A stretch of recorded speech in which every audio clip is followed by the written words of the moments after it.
नमस्कार दोस्तों, आपकी दोस्त डॉक्टर सीमा शाही फिर आपके साथ हाजिर हूँ। आज एक बड़ा अच्छा टॉपिक मैंने चूज किया है, बड़ा प्रैक्टिकल टॉपिक है। डायबिटीज के बारे में काफी कुछ जानकारी हमने ली है अपने पिछले कुछ वीडियोस के तहत। आज जो टॉपिक है वो ये बताएगा कि स्क्रीनिंग करनी कैसे जरूरी है, स्क्रीनिंग करनी चाहिए तो क्यों करनी चाहिए, किन लोगों के ऊपर करनी चाहिए और क्या गाइडलाइंस बताती हैं स्क्रीनिंग के लिए। तो जैसे कि आप सबको पता है कि टाइप 2 डायबिटीज के पीछे एक अच्छा प्री क्लिनिकल फेज है, long term pre clinical phase है जिसे कि हम प्री डायबिटीज कहते हैं। और कम से कम 8-10 साल लगते हैं प्री डायबिटीज से डायबिटीज में टर्न होने के लिए मरीज को। तो अगर आप मरीज को प्री डायबिटिक फेज पर ही स्क्रीन करके उनको कुछ मिनिमल मेजर्स यानी कि लाइफस्टाइल मेजर्स से ही उनको हम ठीक कर देते हैं, तो I am sure this is a real good thing. This will have a good impact on the reducing the economic burden also of the disease. और बाकी भी लोगों को दवाइयों से बच सकते हैं और मेंटल ट्रॉमा, एक बीमारी के मेंटल ट्रॉमा से बच सकते हैं। एंड ये एक एग्जाम्पल है प्राइमरी प्रिवेंशन का। दूसरी चीज है कि अगर पेशेंट डायबिटिक हो चुका है तो कैसे ऐसी सिचुएशन हो कि डायबिटीज उसकी आगे ना बढ़े और वो कॉम्प्लिकेशंस में ना आए, क्योंकि ज्यादातर ये देखा जाता है कि जो डायबिटिक लोग हैं जब तक उनकी डायबिटीज डायग्नोज होती है तब तक ऑलरेडी वो कॉम्प्लिकेशंस में आ चुके होते हैं। अब स्क्रीनिंग टेस्ट की जहां तक बात है तो there are lots of screening test, वो मैं आगे डिस्कस करती हूँ। अब सवाल उठता है कि किन लोगों की स्क्रीनिंग करनी चाहिए। ये तो है नहीं कि कोई भी आया, एक 15 साल का बच्चा आया, एक 40 साल का इंसान आया, अडल्ट आया, तो कुछ तो डिफरेंशिएटिंग फैक्टर होना चाहिए, कुछ तो गाइडलाइंस होनी चाहिए कि इसकी करनी है, इसकी नहीं करनी है। तो उसके बारे में आज हम थोड़ा सा डिस्कस करेंगे। अब जब देखा जाए कि हु शुड बी स्क्रीन्ड, तो it depends upon the population which you are targeting. किस पॉपुलेशन को आप टारगेट कर रहे हैं। सपोजिंग आपने ए पॉपुलेशन ऐसी टारगेट करी है जिसमें मैक्सिमम लोग डायबिटिक हैं या जिसमें बहुत ज्यादा रिस्क फैक्टर हैं, तो ऐसे कंडीशन में आप जो स्क्रीनिंग क्राइटेरिया है उसको और स्ट्रिक्ट कर दो, सो दैट ज्यादा से ज्यादा आपको पता चले कि कितने लोगों को आई एम वेरी सॉरी कि जिनको डायबिटीज नहीं है, लो प्रेवलेंस है डायबिटीज का, तो उनमें स्ट्रिक्ट क्राइटेरिया लगा दो, सो दैट आपको पता चले स्ट्रिक्टेस्ट क्राइटेरिया लगाने के बाद भी कि कितने लोगों को डायबिटीज मिलता है, क्योंकि वो पॉपुलेशन में ज्यादा डायबिटीज नहीं है। On the contrary, if you take a B population जहां पर ज्यादा लोगों को डायबिटीज है, तो वहां पर ऑब्वियसली आप ज्यादा टेस्ट करोगे, ज्यादा लोगों के टेस्ट करोगे। अब एडीए जो अमेरिकन डायबिटीज एसोसिएशन है उसने कुछ गाइडलाइंस ले डाउन करी है, सो दैट की जो कंफ्यूजन स्टेट है किसको करना है किसको नहीं करना, उसमें कुछ हद तक क्लैरिटी आ जाए। As all the adults they are at a high risk ethnic group, so but सबको कर पाना तो इम्प्रैक्टिकल है, इसलिए as per the ADA guidelines 3 criteria suggest करे गए हैं। एक तो क्राइटेरिया है screening for the asymptomatic individuals, एक है criteria screening for the people who are at risk, एक क्राइटेरिया है रीटेस्टिंग फॉर डायबिटीज। तो एसिम्प्टोमेटिक इंडिविजुअल्स में क्या होगा, अगर आपकी एज 45 से ऊपर है तो आपको डायबिटीज की स्क्रीनिंग करा लेनी चाहिए। अगर आप ओवरवेट हैं, यानी कि अगर आपका बीएमआई 23 किलोग्राम पर स्क्वायर मीटर है, तो आपको डायबिटीज की स्क्रीनिंग करानी चाहिए। अगर आपको सेंट्रल ओबेसिटी है, यानी कि एब्डोमिनल ओबेसिटी है, और आपका waist hip ratio for the males if it is more than 0.9 and for the females it is more than 0.8, तब आपको ऐसी सिचुएशन में अपना स्क्रीनिंग करा लेनी चाहिए। अगर आप ऑलरेडी आपका देखा गया है कि आप प्री डायबिटिक फेज में हो, आपको इम्पेयर्ड फास्टिंग ग्लूकोज है या आपको इम्पेयर्ड ग्लूकोज टॉलरेंस है, तो ऐसी सिचुएशन में भी आपको आपकी डायग्नोसिस करने के लिए स्क्रीनिंग होनी चाहिए। अगर आप ऑलरेडी हाइपरटेंसिव हैं, आपका बीपी 140/90 से ज्यादा है, तो आपकी स्क्रीनिंग होनी चाहिए। अगर आपका ज्यादा सेडेंटरी लाइफस्टाइल है, यानी कि आपकी फिजिकल एक्टिविटी बहुत कम है, तो आपकी स्क्रीनिंग होनी चाहिए। अगर आपकी स्ट्रॉन्ग फैमिली हिस्ट्री है, यानी कि आपका सिंगल पेरेंट या बोथ द पेरेंट्स में डायबिटीज है, तो आपकी स्क्रीनिंग होनी चाहिए। अगर आपको डिसलिपिडीमिया है, यानी कि अगर आपका टोटल कोलेस्ट्रॉल 200 से ऊपर है, एलडीएल 100 से ऊपर है और टीजी लेवल्स यानी कि ट्राइग्लिसराइड्स आपके 150 से ऊपर हैं, तो ऐसी स्थिति में आपकी स्क्रीनिंग होनी अति आवश्यक है। अब दूसरा स्क्रीनिंग क्राइटेरिया क्या होता है? जो लोग हाई रिस्क हैं। अब हाई रिस्क कौन से होते हैं? हाई रिस्क यानी कि जिनको ऑलरेडी प्री डायबिटिक वो डिक्लेयर कर चुके हैं, या जिनको हाइपरग्लाइसीमिया के सिम्टम्स हैं। क्या हाइपरग्लाइसीमिया के सिम्टम्स हैं?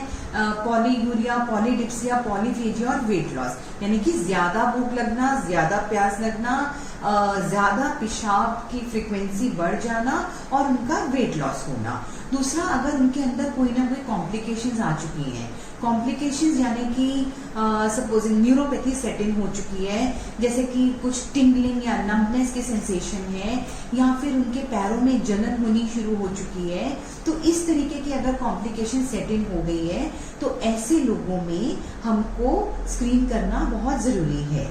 फिर है कि जो adults who have who are suffering from tuberculosis, they should be screened for diabetes.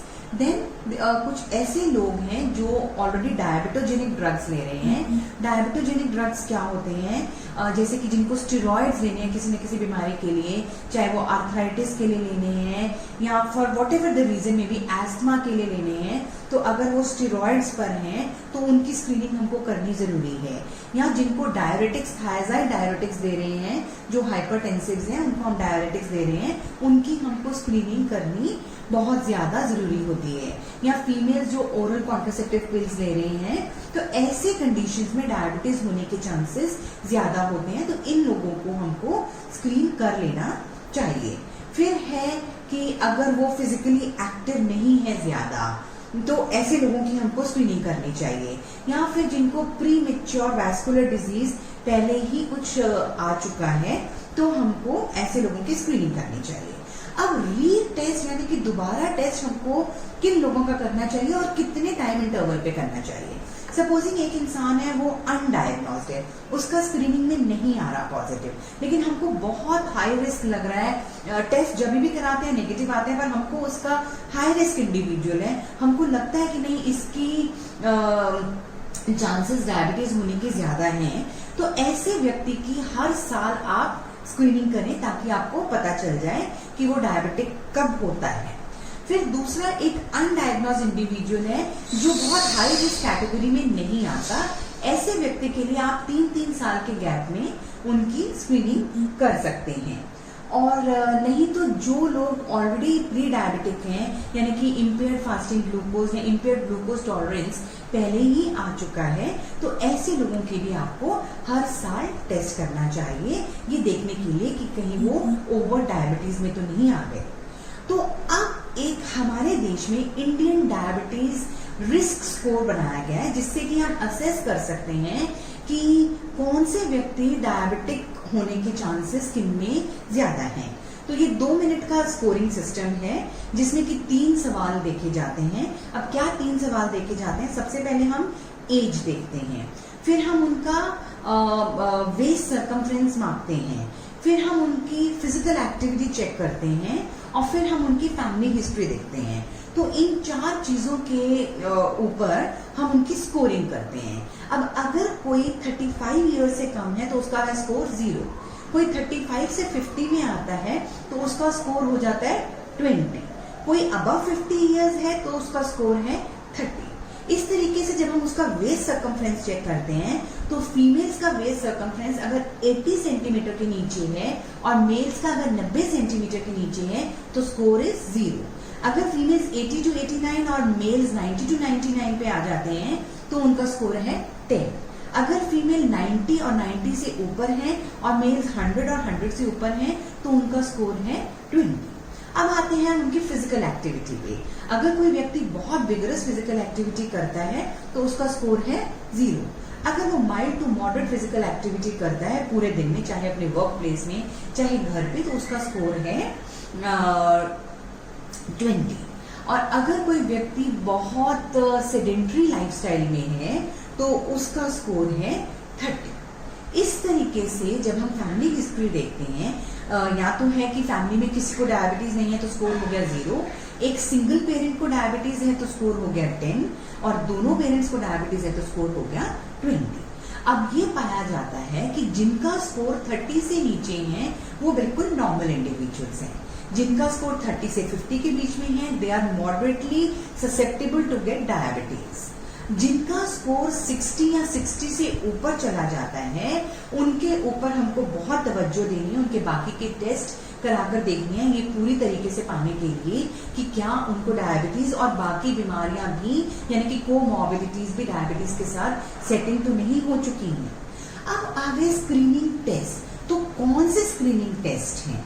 आज भी क्या स्क्रीनिंग टेस्ट हमको अपनाना चाहिए, इसके पीछे बहुत बड़ी डिबेट है, लेकिन फिर भी gold standard of diagnosis is OGTT, यानी कि oral glucose tolerance test. OGTT एक बहुत ही इंपॉर्टेंट टेस्ट है, ये हमको बहुत अच्छे से बता सकता है कि, लेकिन इसमें प्रॉब्लम ये है कि एक तो ये टेस्ट कॉस्टली है और मास पूरी की पूरी पॉपुलेशन में कर पाना इसको बहुत डिफिकल्ट है, पेशेंट को फास्टिंग स्टेट में आना पड़ता है। फिर दूसरा बहुत इंपॉर्टेंट टेस्ट है HbA1c, यानी कि ग्लाइकोसिलेटेड हीमोग्लोबिन। लेकिन इसमें परेशानी अब ये है कि अभी तक हमारे देश में इसका स्टैंडर्डाइज्ड ऐसे नहीं है और ये टेस्ट भी काफी कॉस्टली है। तीसरा और सबसे प्रैक्टिकल टेस्ट है RCBG, यानी कि रैंडमाइज्ड कैपिलरी ब्लड ग्लूकोज। कभी भी घर में ग्लूकोमीटर से अपना कैपिलरी ब्लड ग्लूकोज चेक करें, अगर आप पाएं कि वो 110 से ऊपर जा रहा है तो हम जिन व्यक्तियों का 110 से ऊपर जाता है उनका हम फिर OGTT करके देखते हैं, because OGTT is still considered as a gold standard for the diagnosis of diabetes. तो इस तरीके से करने से एक तो OGTT का नंबर कम हो जाएगा कि कम लोगों को OGTT करना पड़ेगा, और जो कि प्रैक्टिकल रहेगा, और दूसरा आप 70% से 80% इकोनॉमी को बचा सकते हैं, बिकॉज सबको टेस्ट करने की फिर जरूरत नहीं है। तो अगर आप इन सारी बातों का ध्यान रखें और अपना ये स्कोरिंग करके रखें, बिकॉज ये स्कोरिंग कोई मुश्किल नहीं है, आप खुद ही घर पर अपनी स्कोरिंग कर सकते हैं। और जब आपको लगता है कि आप डेंजर जोन में हैं तो आप अपनी स्क्रीनिंग कराएं। अगर आपकी फैमिली हिस्ट्री में तो आप अपनी स्क्रीनिंग कराएं, सो दैट आप जल्दी इस बीमारी को पकड़ सकें और जल्दी इसका ट्रीटमेंट ले सकें, ताकि आपके अंदर कॉम्प्लिकेशंस ना सेट हो। और अगर आप प्री डायबिटिक हैं तो आप ओवरली डायबिटिक ना बन सकें। तो स्क्रीनिंग करनी बहुत ज्यादा जरूरी है। Thank you.